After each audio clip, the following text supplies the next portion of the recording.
Hello student, welcome to Physics in Nature, the channel where you can clear all the concept related to physics। तो बच्चा हमने NCERT की first chapter की solution series start कर रखी थी, तो उसमें हमने कुछ क्वेश्चन देख लिए थे। अब क्वेश्चन नेक्स्ट देखते हैं।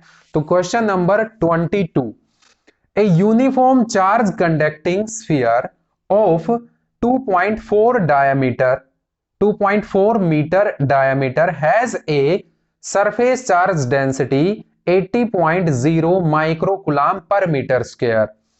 बेटा यहां पर दे रखा है कि हमारे पास एक कंडक्टिंग स्फीयर है जिसका डायमीटर 2.4 मीटर दे रखा है और उसकी सरफेस चार्ज डेंसिटी दे रखी है 80 माइक्रोकुलाम पर मीटर स्क्वायर।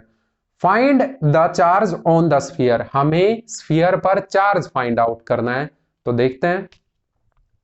तो देखिए यहां जो डायामीटर दे रखा है, ठीक है, डायामीटर दे रखा है, वो कितना दे रखा है, डायामीटर वो कितना दे रखा है, 2.4 मीटर।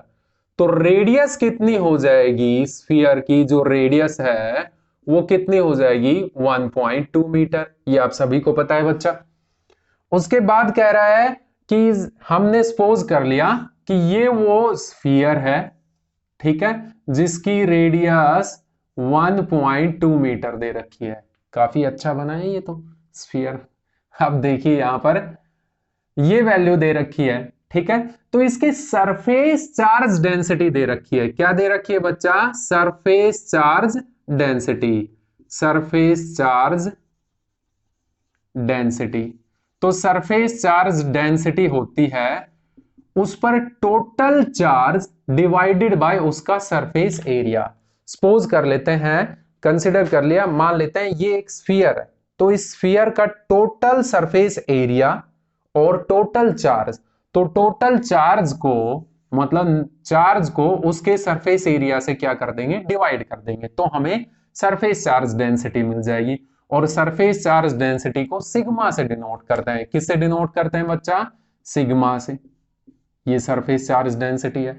तो अब देखिए सरफेस चार्ज डेंसिटी कितनी दे रखी है बच्चा, और क्यू की वैल्यू निकालनी है हमें यहां पर। तो 80 मल्टीप्लाई 10 रेज टू पावर कितनी दे रखी है, 80 माइक्रोकुलाम, तो 10 रेज टू पावर -6 कुलाम पर मीटर स्क्वायर, क्योंकि हमें तो एसआई यूनिट में करनी है।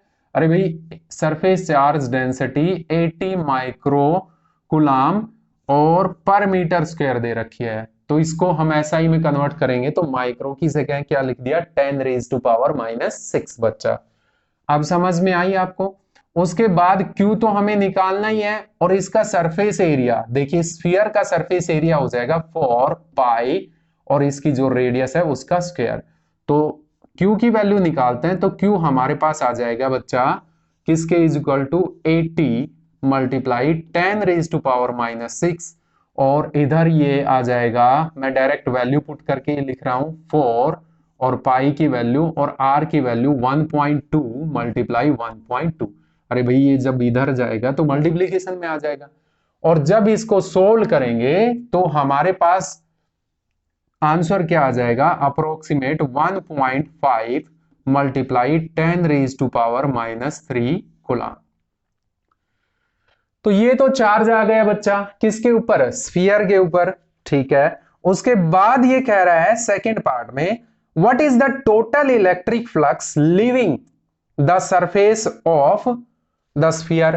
भी फ्लक्स और निकालना है कि इस सरफेस से जुड़ा हुआ फ्लक्स, मतलब इस से जो निकलने वाला या जुड़ा हुआ फ्लक्स और निकालना है। तो बच्चा हमें पता है फ्लक्स किसके इक्वल टू होता है, Q अपॉन एप्सिलॉन नॉट, ये फ्लक्स हो गया, ठीक है।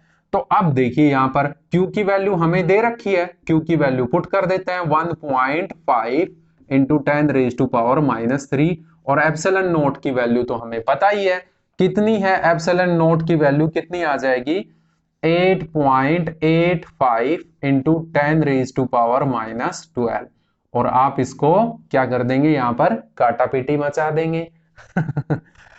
तो जब आप इसको सोल्व करेंगे तो आपके पास क्या आ जाएगा, आंसर आ जाएगा। आई होप आपको ये क्वेश्चन समझ में आ गया होगा। और नेक्स्ट क्वेश्चन देखेंगे हम किसी अगली वीडियो के अंदर।